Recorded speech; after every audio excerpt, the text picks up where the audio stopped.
Bom dia, tudo bem? Nós vamos começar mais uma escola dominical nessa manhã. Hoje nós temos aqui com a gente, mais uma vez, o presbítero Adilson, e hoje o presbítero Boy vai estar participando com a gente desse momento. Nós vamos começar com uma oração pelo presbítero Boy e logo em seguida o Adilson vai ler o texto bíblico para a gente. Bom dia a todos, vamos ao Senhor. Senhor Deus e Pai, nós louvamos o teu santo nome, Pai querido, por mais uma oportunidade em que a sua igreja se reúne com a graça da tecnologia para conhecer a sua vontade através das Escrituras. Esse domingo tão importante, onde é lembrada a ressurreição do nosso Senhor Jesus.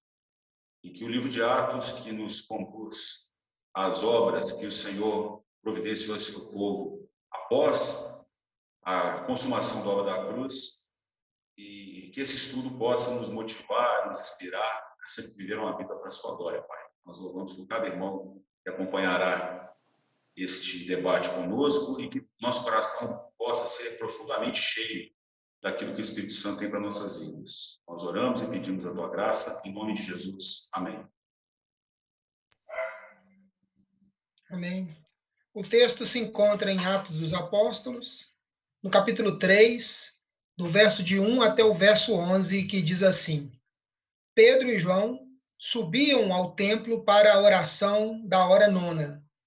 Era levado um homem, coxo de nascença, o qual punham diariamente à porta do templo chamada Formosa, para pedir esmola aos que entravam. Vendo ele a Pedro e João, que iam entrar no templo, implorava que lhe dessem uma esmola. Pedro, fitando-o juntamente com João, disse: Olha para nós. Ele os olhava atentamente, esperando receber alguma coisa. Pedro, porém, lhe disse: Não possuo nem prata nem ouro, mas o que eu tenho, isto te dou. Em nome de Jesus Cristo, o Nazareno, anda. E tomando-o pela mão direita, o levantou. Imediatamente os seus pés e tornozelos se firmaram.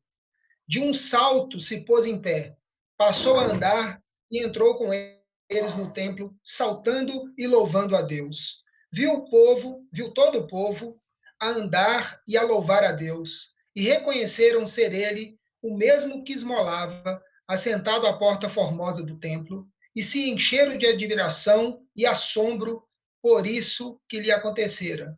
Apegando-se ele a Pedro e a João, todo o povo correu atônito para junto deles, no pórtico chamado de Salomão. Muito bem, beleza. Adilson, rapidamente aí para a gente, o que mais chamou a sua atenção nessa passagem que a gente leu e por que isso chamou a sua atenção? Isso, o que mais me chamou atenção virou tema até de música, né? Eu já vi várias músicas com o verso 6, né? Pedro, porém, lhe disse: Não possuo ouro nem prata, mas o que eu tenho eu te dou. Levanta e anda. Então, esse versículo que eu já escutei música sobre ele me chama muita atenção. Ele é o mais conhecido, né? Eu acho, eu creio, nessa passagem. E ele demonstra a ousadia do evangelho, o poder que estava sobre os apóstolos, né? Eles estavam ali em nome do Senhor Jesus. Então, eles deixaram bem claro, né? E estavam. Aquele evento maravilhoso acabou? Não, ele continua aquelas coisas maravilhosas. Então, esse versículo, levanta e anda, em nome do Senhor Jesus, para mim é muito forte. Muito bem. Bom, e você, o que mais te chamou a atenção aí nessa passagem e por que te chamou a atenção? O que me chamou a atenção, pastor, é a dinâmica que a pregação dos dias de Atos, ela foi tendo uma evolução muito parecida com a que o próprio Senhor Jesus instruiu os apóstolos. Eles praticaram muitos milagres e diferentemente do que é presente em boa teologia brasileira hoje, o foco não é o milagre em si, e até uma riqueza que é proposta aí, ó. Como o Adilson disse, os apóstolos não tinham ouro e prata para oferecer, mas eles tinham o milagre do Deus vivo, que era operado em nome de Jesus.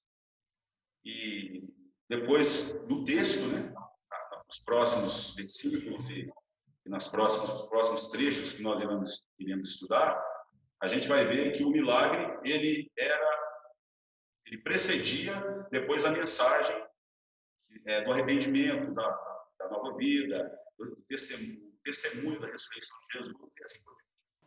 Maravilha. Bom, aproveitando que você já antecipou aí, falando que esse milagre ele é o começo de alguma coisa maior que o texto depois vai descrevendo, aproveita e apresenta para a gente aí esse novo bloco de estudos que nós vamos ter a partir do capítulo 3 até o capítulo 5 e mostra para a gente aí de uma maneira bem rápida qual que é o arco da história que nós vamos observar. Sim, nós começamos então com a cura desse coxo que padecia 40 anos e ele ficou muito feliz e causou admiração em todas as pessoas que acompanhavam ao redor do templo. E só que a ênfase, depois nós vamos ver na segunda parte do texto, do capítulo 3, do 11 em diante, é o apóstolo Pedro chamando a atenção para o autor desse milagre, que é Jesus. E junto com isso, ele traz a mensagem do arrependimento, do novo nascimento. Ele até faz acusações àquelas pessoas que há pouco tempo tinham crucificado Jesus, consentido com a crucificação de Jesus. E mesmo assim, ele traz a mensagem de arrependimento. Por ser propósito divino, ele então não foca no milagre em si, mas no milagre do novo nascimento. No 4, eu queria destacar primeiramente os versículos 12 e 16 do capítulo 3. Eu posso ler? Sim, então leiamos aqui rapidamente só para ver essa ideia que eu comentei. Versículo 12 fala assim: à vista disso, Pedro se dirigiu ao povo dizendo: israelitas, por que vos maravilhais disso? Por que fitais os olhos em nós, como pelo nosso próprio poder ou piedade o tivéssemos feito andar? O 16 fala: pela fé em nome de Jesus, é que esse mesmo nome, pela fé em nome de Jesus, é que esse mesmo nome fortaleceu a este homem que agora vê, se reconheceis. Sim, a fé que veio por meio de Jesus deu a ele saúde perfeita na presença de todos vós. E por causa disso, depois do capítulo 4, Pedro e João eles são presos e arguídos pelos escribas, os sacerdotes, ao sinédrio, a alta cúpula de Jerusalém, e são então persuadidos a deixar de pregar a palavra do Senhor e ousadamente eles falam, né? O texto usa novamente a palavra intrepidez, porque eles tiveram a coragem de falar que importava obedecer ao Senhor e não aos homens. Tanto que eles foram presos, mas depois a igreja se colocou em oração, isso foi oportuno. E nós vemos então a oração como meio de graça, como arma do crente para combater as intempéries do mundo. E lá no versículo 31, do capítulo 4, fala assim: tendo eles orado, em primeiro lugar, onde estavam reunidos, todos ficaram cheios do Espírito Santo, novamente com intrepidez anunciavam a palavra de Deus. Vemos então que os apóstolos deles oravam mais, porque é a promessa do Senhor Jesus, que eles fariam obras semelhantes, até maiores do que eles, mas o povo vai se afunilando, vai aparecendo cada vez mais a pregação do Evangelho. Isso é tão importante, como ele falou, riqueza, né? Ouro e prata. A igreja não se preocupava com isso. No capítulo 5, nós temos também o episódio de Ananias e Safira, que era o costume da igreja que cada um repartisse suas riquezas para que ninguém tivesse necessidade, vivesse uma vida comum. E Ananias e Safira, eles cometeram o pecado de prometer uma oferta e depois mentiram. Então a gente vê aquele caso fatídico, né, terrível, da morte dos dois, com Deus revelando a Pedro a maldade no coração deles, e até falando: olha, vocês não eram obrigados a fazer isso, mas fizeram isso e mentiram para o Espírito Santo. Temos aí o Espírito Santo também cada vez mais sendo evidenciado a revelação do Deus Espírito Santo no livro de Atos. E no capítulo 5 eu gostaria de destacar 2 versículos, que é o 11 e o 16, porque isso gerou temor na igreja, a seriedade dos milagres e o testemunho fidedigno de homens que se fizeram prisão e até mesmo risco de morrer. Ele foi revelado e trouxe para a igreja um temor, mas que ao mesmo tempo era um fortalecimento. O 11 fala assim: sobreveio grande temor a toda a igreja e a todos quantos ouviram a notícia desses acontecimentos. 16 fala que afluía também muita gente das cidades vizinhas a Jerusalém, levando doentes e atormentados de espíritos imundos. E todos eram curados. Só ressaltando que no capítulo 5, há aquela menção, existe na cultura evangélica brasileira um conceito assim, a sombra dos apóstolos curava os enfermos, mas o texto é inconclusivo. Na verdade, a expectativa das pessoas era que essa sombra, quando os apóstolos passassem, curasse as pessoas. Mas, de modo nenhum, isso não é vaidade. O próprio Pedro falou, não é por nosso mérito, por nossa piedade, mas sim pelo nome daquele que nos enviou.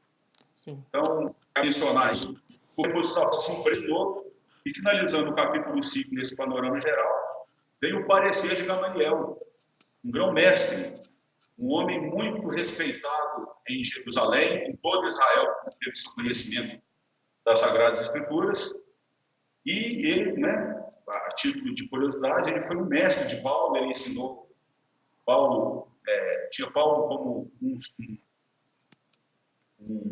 discípulo seu, um aprendizado, e ele levanta a questão, se os homens com o coração tão endurecido, mesmo observando, sendo testemunhas dessa verdade que os apóstolos apresentavam, ele falou, olha, será que nós não estamos lutando contra Deus?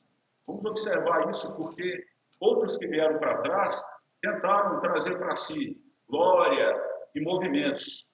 E eles acabaram rápido, mas agora temos homens aí que têm padecido por prisão, por perseguições, por afrontas. E será que a gente está lutando contra Deus? E graças a Deus, esse é o efeito da pregação do Evangelho. Ele sobrepuja os milagres, ele realmente dá ênfase ao novo nascimento, ao coração quebrantado e ao reconhecimento do senhorio. Sim.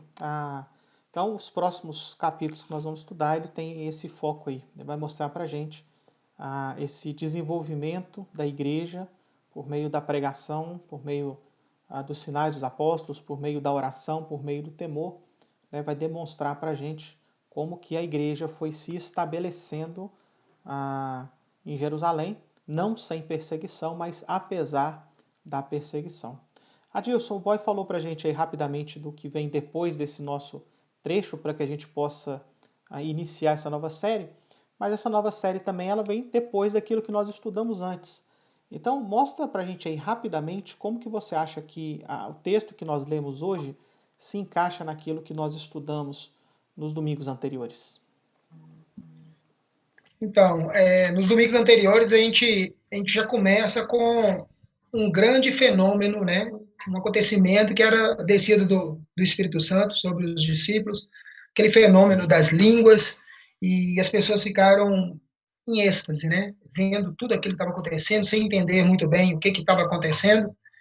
Mas aí, depois, no outro domingo, nós vimos como que a igreja, né? Aqueles homens que viram aquele acontecimento, eles se convertem, eles submetem ao batismo, eles ingressam para a igreja e começam a conhecer mais o seu Senhor.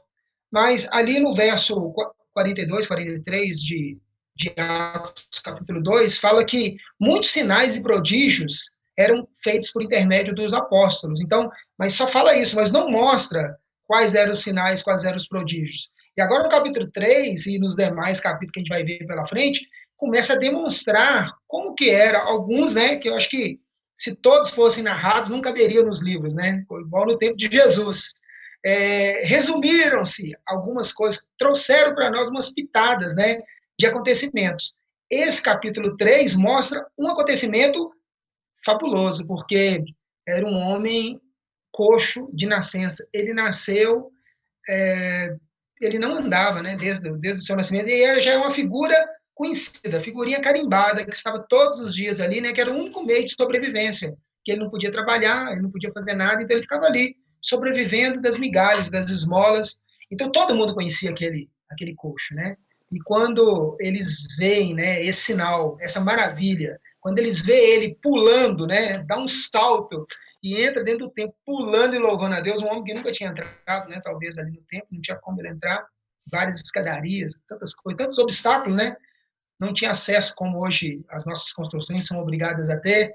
Então todo mundo conhecia aquele homem sentado na porta formosa do templo. E agora eles veem ele dentro do templo. Ele ficava do lado de fora, nem nos átrios, né? Ele ficava bem do lado de fora. E agora ele está dentro do templo, né? Louvando a Deus. Então a ligação é essa, né? As maravilhas ali do domingo passado, que era realizado pelos apóstolos, agora Lucas resolve explicitar para nós, né? Mostrar algo que aconteceu que foi assombroso, né? Assombrou a multidão. Eles ficaram abalados com aquele fenômeno, que comprova que Jesus vive, Jesus está junto com os apóstolos. Sim, então esse texto que nós lemos, ele tem esse foco, né? Ele nos mostra um milagre registrado aqui por Lucas, e esse milagre ele é registrado com o propósito específico de autenticar o ministério continuado de Jesus por meio dos apóstolos. Ou seja, é para que as pessoas possam ver que o mesmo Jesus que operou sinais e milagres como sinal da chegada do reino, continua agindo e continua operando sinais e milagres agora através dos apóstolos. E aí nós vamos olhar para o nosso texto, e no texto nós temos 3 personagens principais, a Pedro e João, que já são mencionados aí imediatamente no começo do texto, no versículo 1, mas existe um outro personagem aí que também possui destaque nessa passagem. Boy, quem que é esse personagem e qual que é a característica desse personagem que chama a nossa atenção? Ele estava ali e esse personagem nominado. Relata que ele era um coxo. E que durante 40 anos ele padeceu com essa enfermidade. E até nessa questão a gente vê o propósito divino. Alguém que escutava as profecias do Messias e talvez por suas limitações, por sua condição, ele não tinha oportunidade de acompanhar os milagres de Jesus. Ele dependia das pessoas para tudo. E agora aprove a Deus abrir essa oportunidade para ele. Mostra como o nosso Deus é misericordioso e ele não faz acepção de pessoas. Agora, uma pessoa que não tem condições de locomoção tem a oportunidade que o próprio Jesus, através de seus discípulos, apóstolos, o cure e ele conheça desse milagre. Isso nos demonstra como que a obra do Senhor ela é transportada pelos discípulos e a igreja deve se espelhar e se motivar com isso também. Nós temos a palavra de Deus que nos dá, que tem as promessas, e essas promessas dão de certeza, elas são envoltas de certeza, para que nós, então, continuemos fazendo isso. Assim como esse homem, ele não perdeu a esperança, ele ouviu falar do Messias, não presenciou o ministério do Messias, mas agora ele presencia através dos apóstolos. Ele testifica do milagre, e certamente maior do que esse milagre, ele reconheceu que esse mesmo Jesus que fez esse milagre de fazer o mandar, também é o que poderia perdoar os seus pecados e lhe dar uma nova vida agora em diante, para que ele também pudesse fazer os mesmos sinais e pregar esse evangelho assim como ele recebeu. Vamos ver então como que tudo isso que o Boy falou aí se desenrola a partir do texto, né? Então o Boy descreveu esse homem, um homem coxo, né? E uma característica que é descrita aqui, que ele é um homem coxo de nascença. Adilson, por que você acha que é importante falar que ele é coxo de nascença? Por que você acha que Lucas fez questão de mencionar isso aí? Eu fiquei pensando nesse versículo, por que eles destacaram que ele é coxo de nascença, para dar alta credibilidade ao fato acontecido. Hoje nós temos alguns milagres acontecendo em algumas igrejas, que às vezes nós não sabemos se a pessoa é coxo de nascença, ou, né, muitas vezes eles falam que é falcatrua, né? A pessoa finge estar coxo, finge estar cego, mas o fato narrado por Lucas é que todo mundo conhecia aquele homem, né? O Boy até falou, ele já tinha 40 anos, e ele era coxo de nascença, ou seja, ele era atrofiado. O texto 2, verso 2, diz que ele era levado. Todo santo dia que tinha algo lá no templo, ele era levado até lá, ele não tinha nenhuma capacidade motora de se locomover, de ir até o templo para adorar a Deus. Então ele era levado por outros, né? E eles colocaram isso. Lucas colocou que ele era de nascença, para comprovar que ali não tinha outra coisa a não ser um milagre para fazer esse homem andar. Esse homem era impossível acontecer um milagre. É algo que a ciência ela não vai comprovar, né? A ciência não vai comprovar, porque como uma pessoa nascida coxa, com a perna toda atrofiada, começa a andar? Isso era impossível. Então, esse nascido de nascença, para mim, comprova que as pessoas conheciam ele desde o nascimento. Já nasceu com as pernas tortas, todo mundo já sabia que ele nunca iria andar. Muito bem. Oi, o verso 3 fala aí que esse homem estava pedindo algo muito específico, né? O que esse homem estava pedindo especificamente naquele dia diante do templo? Ele pedia esmola, ele pedia um socorro financeiro. E por que você acha que ele estava na frente do templo pedindo esmola? Porque ele, conhecendo a lei do Senhor, ele sabia que Deus mandava ao povo que fosse generoso com o seu próximo. Então, talvez de uma forma que não era correta, mas era o conhecimento daquela época. Não sei se as pessoas tinham essa compaixão na época, mas ele apenas seguia a lei. Né? Ele tinha essa deficiência, essa condição diferenciada, e como Deus mandava a Israel a cuidar dos pobres, da viúva, do estrangeiro e do necessitado, ele estava lá com essa expectativa de receber um socorro, principalmente financeiro, uma vez que ele não conseguia trabalhar. Isso. Adilson, só que naquele dia ele teve uma surpresa, né? O texto diz pra gente que Pedro e João, no versículo 4, olhou para ele ali, né? E lhe disse alguma coisa bastante inesperada, né? O que Pedro disse para aquele homem e o que Pedro ofereceu para aquele homem naquele dia?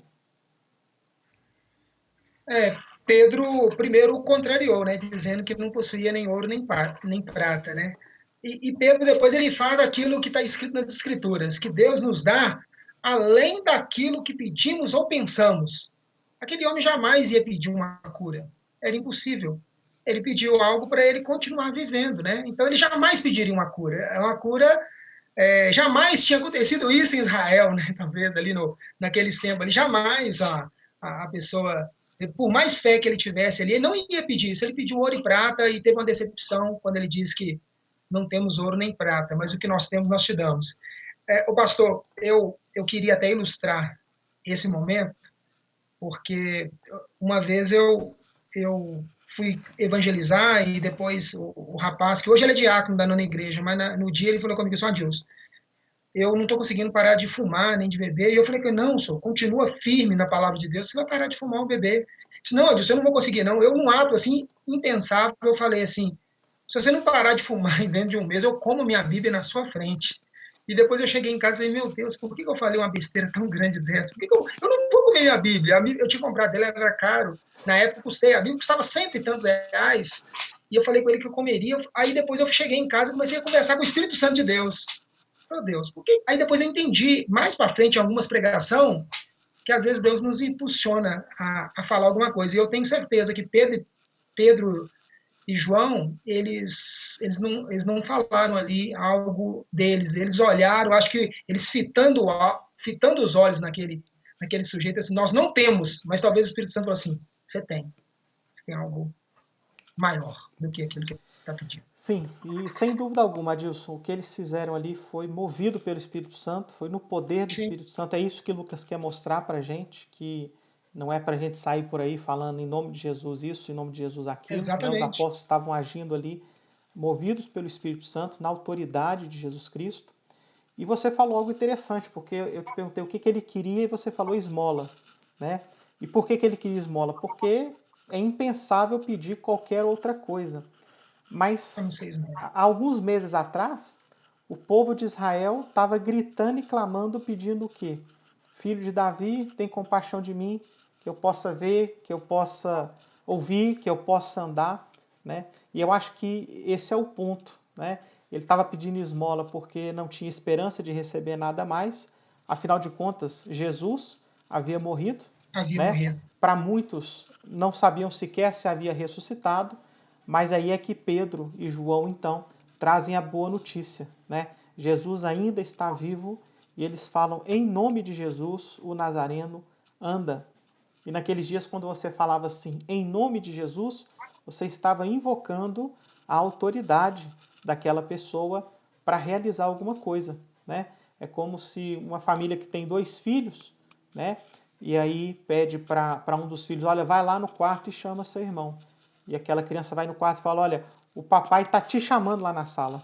Ele está invocando o nome do pai para exercer autoridade para fazer aquela criança, aquele irmão, naquele momento ir para a sala, né? E foi isso que os discípulos fizeram naquele momento. Eles chamaram ali, invocaram ali o nome do Senhor, né? Como para o testemunho daquelas pessoas de que Jesus Cristo vive, reina e que Ele é o mesmo de antes, era o mesmo ali naquele momento e estava realizando os mesmos sinais, né? Fazendo os mesmos sinais que Ele havia feito antes. Então eles dizem, em nome de Jesus, Cristo, o Nazareno, né? E o que aconteceu com aquele homem imediatamente? O que aconteceu com aquele homem? Não bastasse ele se colocar de pé, a gente vê essa nuance do milagre, que é só o nosso Deus que pode proporcionar isso. Ele deu um salto. Imagina alguém que nunca andou. Os milagres eram feitos assim, cegos de nascença, mas um coxo de nascença que nunca andou. Então a gente, ao meditar no texto, a gente pensa e tenta imaginar a cena como se fosse a cena de um filme. E será que esse homem, ele pulava e tocava as pernas e corria para lá, corria para cá? O processo de andar para uma criança, ele é cronológico. E esse homem, de repente, começa a andar. É um superpoder, como se ele tivesse, aos olhos dele mesmo, virado um super-herói. Imagina uma pessoa que começa a voar. Eu nunca voei. A partir de hoje eu vou voar, sobrenaturalmente. Ele começou a andar, a correr, saltar e tentando pensar na alegria que esse homem sentiu, a gente só pode ficar maravilhado. O texto ele vai, através dessa reflexão, nos mostrando o feito milagre de uma pessoa. Esse homem saltou, ele pulou. A gente pensa, nossa, será que ele deu uma estrelinha, tentou dar uma cambalhota? Porque foi algo maravilhoso para ele. E isso também nos traz, uma palavra usada no texto, um assombro. É por isso que as pessoas que conheciam esse homem, a situação dele, desde nascença, eles deveriam ter ficado morrendo de raiva, né?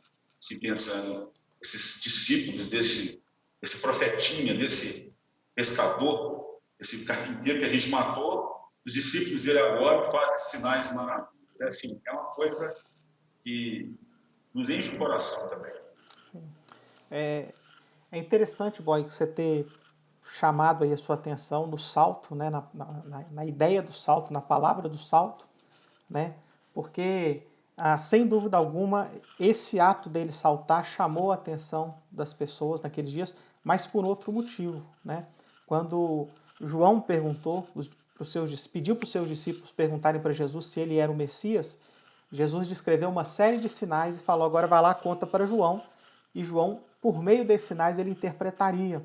É porque nos livros do Antigo Testamento, né, nos profetas Isaías, o profeta Joel, Deus ele anuncia a vinda do Messias e anuncia a vinda do Messias com sinais. E a palavra usada aí para dar um salto, ela é muito específica, é a mesma palavra que estaria sendo usada numa tradução no Antigo Testamento ali, para o grego, em uma das profecias que afirma que com a vinda do Messias, os mancos haveriam de saltar.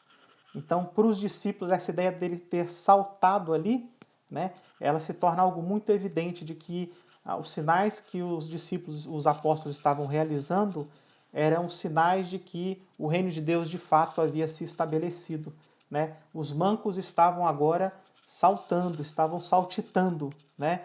Aí, como pode escrever, estavam pulando aí de alegria. Num salto ele se põe de pé e agora ele entra com os discípulos, né, no templo e ele entra no templo para louvar a Deus, para adorar o nome do Senhor. E aí, Adilson, diante disso, aconteceram alguns fenômenos, né? O homem entra então ali e as pessoas em volta observam isso, né? Qual foi a reação das pessoas a esse fato? O texto diz que foi um misto, né, de admiração e temor também, né? Eles ficaram assombrados, né? O verso 10 fala que eles admiravam por ver aquele homem saltando e louvando a Deus, mas vinha um assombro, porque isso é assombroso, você, é, né, a perna coxa, talvez feridas, e aquele homem sendo carregado, tanto para ir, tanto para voltar, talvez algumas pessoas até conheciam o domicílio dele, e de repente, você vê uma pessoa perfeita, é, é assombroso. Eu vou ver essa cena lá na Glória, quando eu ver o Moacir sem a cadeira. E eu não vou assombrar, porque eu sempre brinco com o Moacir que a cadeira dele não vai, né? Mas seria o mesmo, né? De você ficaria assim atônito. Falei, meu Deus. Então, lá na Glória não vai ser tranquilo, né? Mas hoje seria a gente ia ficar meio assombrado assim de você ver, né, uma pessoa, né, com dificuldade, de repente você fica admirado, né? Talvez um outro tipo de pessoa, uma pessoa que está enfermo, de repente quando ele, né, levanta, você fica assombrado, você fica admirado. Então, mas nesse coxo foi algo assim espantoso, que as pessoas conheciam que ele era coxo de nascença. Então, foi esse misto que aconteceu naquele local. Sem dúvida. E aí, por causa disso, né, acontece que diante daquele sinal ocorre o que nós vemos acontecendo nos evangelhos todas as vezes que Jesus realizava um sinal. Uma grande multidão afluiu para aquele lugar, uma grande multidão, o povo correu para estar ali junto deles, e aí dá início, né, a passagem seguinte, como o Boy descreveu no início do nosso estudo, né, o sinal não é o ponto em si, o sinal aponta para alguma coisa e ele está apontando para a realidade de Jesus Cristo. Então, Pedro começa ali um novo discurso, né, explicando aquele sinal, apontando para Jesus Cristo.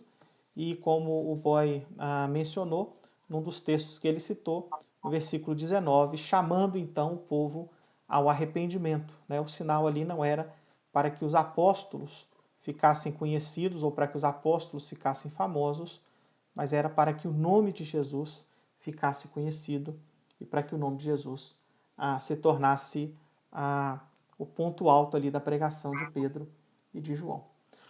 Então, quando nós olhamos para essa passagem, nós somos movidos por ela, né?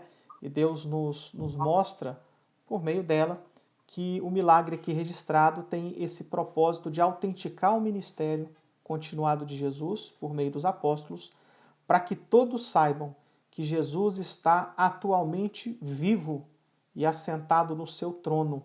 Jesus não morreu e permaneceu morto.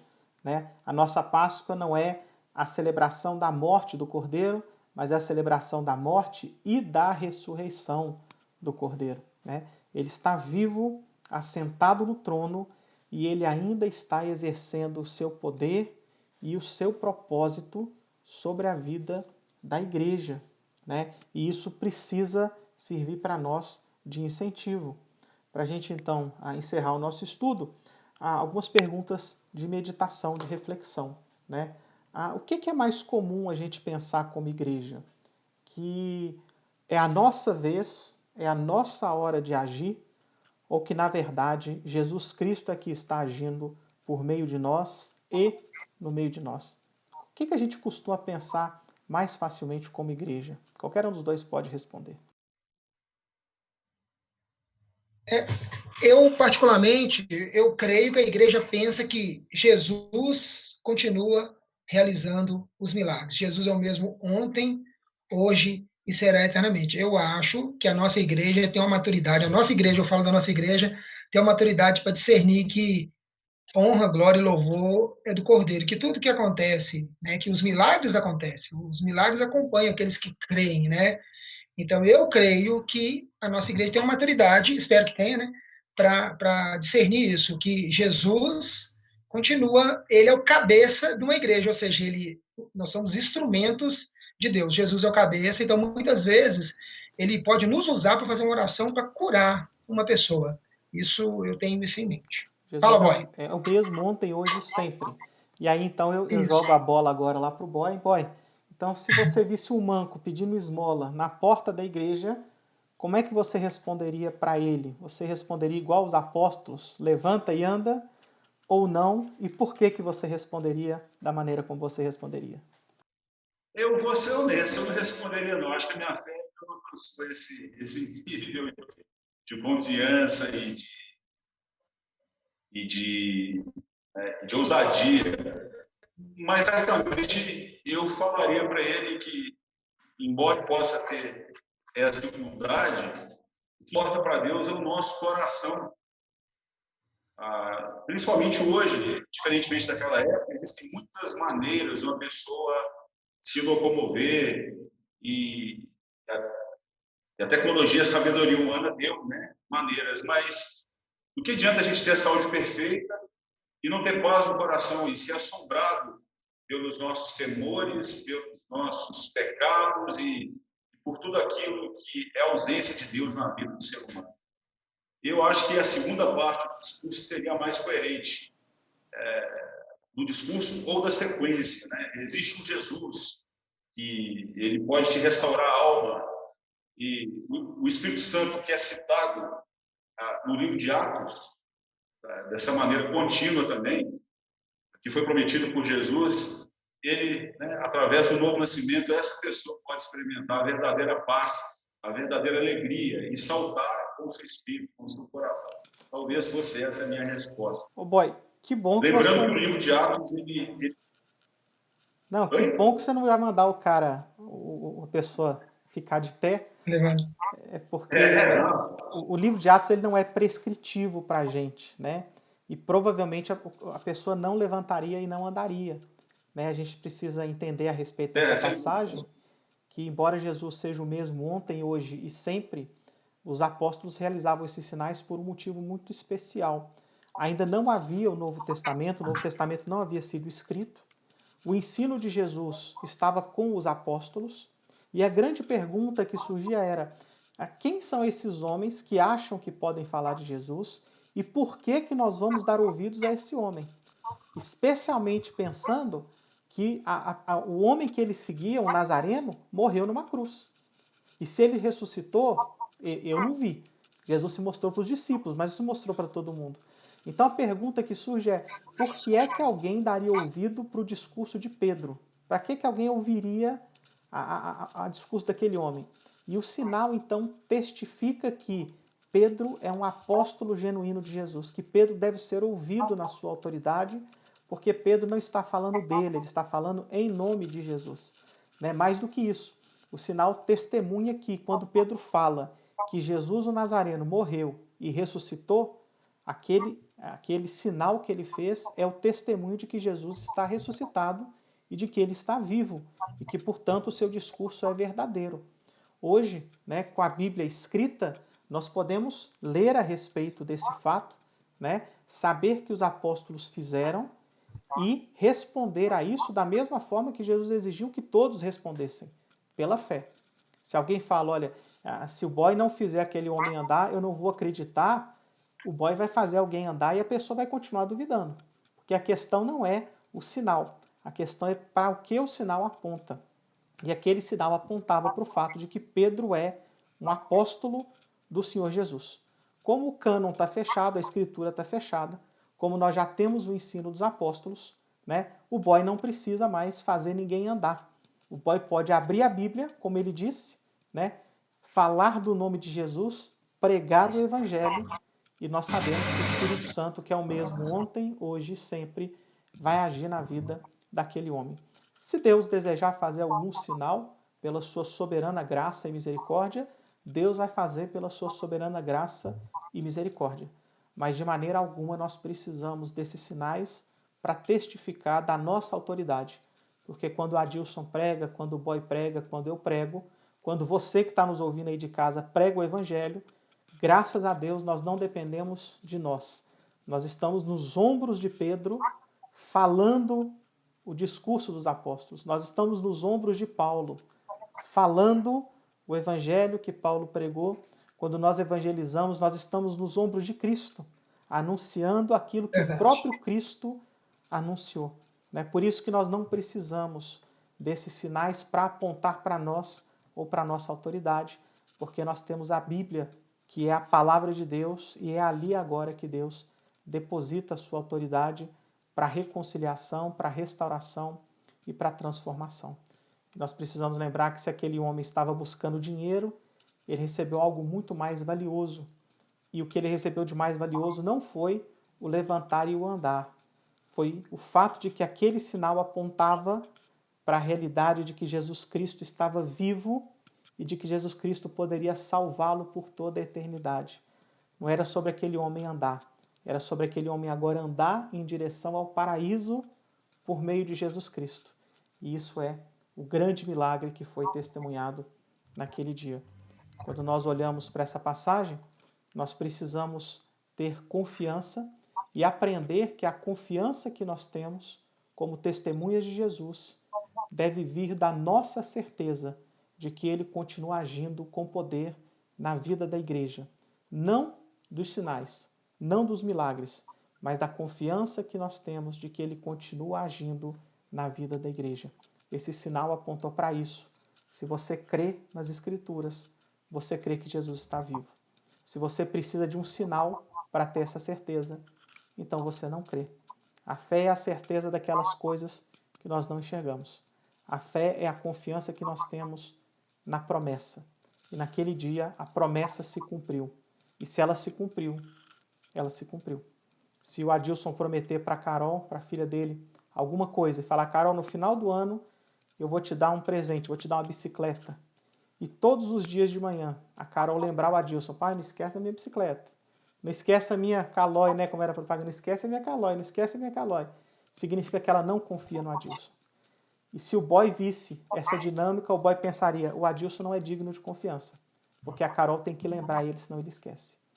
Mas se o Adilson prometer e ele nunca mais precisar falar nada, e a Carol no dia prometido for lá, já sabendo que a bicicleta está pronta, já está até com capacete, cotoveleira, joelheira, e o boy vê isso, ele vai falar: o Adilson é digno de confiança. E foi isso que aconteceu naqueles dias. A profecia se cumpriu, Deus se mostrou digno de confiança. E agora aquelas pessoas que estavam ali em volta estavam com o coração pronto para ouvir o testemunho a respeito de Jesus, para ouvir a história que Pedro contaria a respeito de quem é Jesus e de que Jesus veio para salvar todas as pessoas. Vamos orar? Adilson, você nos dirige a Deus em oração, por favor? Deus eterno, Pai Todo-Poderoso, nós louvamos o Teu santo nome, ó Deus, nessa manhã, aonde, ó Deus, o Senhor falou o nosso coração através da escola dominical, ó Pai, e nós te rendemos graças, ó Deus, porque nós precisamos dessa palavra. Deus, nós vimos, né, na escola de hoje, ó Deus, o poder, ó Deus, que o Senhor colocou ali sobre, ó Deus, os apóstolos, ó Deus, os discípulos, ó Deus, e o Senhor nos conforta, Deus. O Senhor é o mesmo Deus, é um Deus que opera sinais e maravilhas. O Senhor, ó Deus, tem curado pessoas, ó Deus, de cegueira, cegueira espiritual. O Senhor tem, ó Deus, mudado os passos de pessoas, pessoas estavam caminhando para o inferno e agora caminham saltitante para a igreja de Cristo Jesus. Os milagres acontecem, nós te louvamos, nós sentimos o teu poder, nós agradecemos ao Senhor e pedimos ao Senhor, ó Deus, que a cada escola o Senhor venha, ó Deus, fale ao teu povo, ó Deus, encha-nos de esperança, ó Deus, para que possamos, ó Deus, admirados, ó Deus, como ficou aquele povo, ó Deus, nós possamos propagar as virtudes do Senhor, o Senhor que nos tira das trevas para a tua maravilhosa luz. Nos abençoe nessa manhã, nos dê um domingo maravilhoso, ó Deus, que mais à noite, ó Deus, nós possamos ter mais um bálsamo, mais uma porção da tua palavra através do culto. Nós te agradecemos por tudo, em nome de Jesus. Amém. Amém. Amém. Gente, você que nos acompanhou aí, Deus te abençoe. Muito obrigado pela sua presença com a gente. Agradecer também o Adilson e o Boy. E deixar os dois aí se despedirem de vocês agora. Deus os abençoe, irmãos, por essa palavra. E amém. Sejamos edificados. Saibamos que, assim como no decorrer do livro de Atos, os milagres dessa forma vão, né, milagres de curas, vão deixando o protagonismo e dando ênfase à mensagem da cruz de salvação, que isso possa também ser o nosso arauto, o nosso baluarte no dia de hoje. Ótimo domingo para todos. Deus abençoe a todos.